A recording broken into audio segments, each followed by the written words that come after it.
From the National Press Club in Washington, D.C., this is Rewind.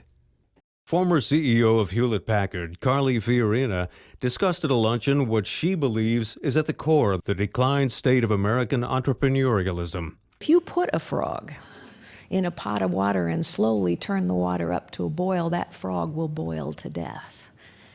It happens so gradually that he doesn't realize until it's too late. And I worry that we are gradually, year after year after year, creating an environment that is similarly choking the life out of this entrepreneurial economy. We need tax reform, and not just lowering rates, although that's important since our tax rates are now the highest in the world, but radical simplification. We not only need lower tax rates, we need radical simplification of this tax code so that an entrepreneur doesn't look at it and say, oh my gosh, I can't possibly understand 26,000 pages, and give up before they start. The Quinnipiac poll asked if Edward Snowden is more of a whistleblower or a traitor. The political establishment of both parties has pretty much lined up with the notion that he's a traitor. But the American people disagree. By 55 to 34%, they say he's more of a whistleblower.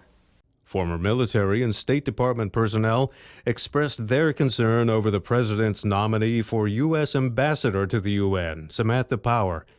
In their view, Power will not represent American foreign policy interests. Samantha Power's attitude that we need to cede our sovereignty to the United Nations is very misguided and is very dangerous as far as I'm concerned. Maintaining our sovereignty and maintaining our pride in being Americans, I think, are fundamental to our future.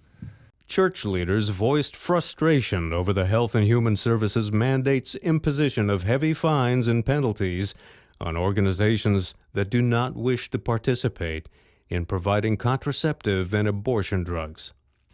So we call on the Department of Health and Human Services to, at the very least, expand conscience protections under the mandate to cover any organization or individual with religious or moral objections to covering, providing for, or enabling access to the mandated drugs and services. Environmental groups urge the EPA to create greater measures to ensure that power plants are held accountable for the removal of their toxins from waterways. In most states, this increasingly toxic pollution is being dumped straight into our streams and rivers and lakes without being treated at all, essentially. National standards meant to control coal plant water pollution are 31 years old and fail to set any limits on the most dangerous pollutants. Now, for 30 years, EPA has failed to set sufficient limits to protect communities who depend on these waterways for drinking water, for fishing, and for recreation. Today is the day to change that. Today, we unanimously call on EPA to finally set standards to control the largest source of toxic water pollution in the country.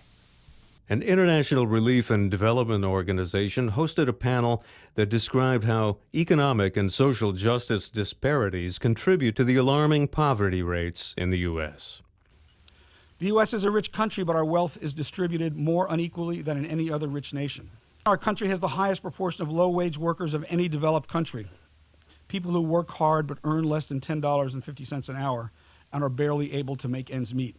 There's more and more economic pressure on families and individuals.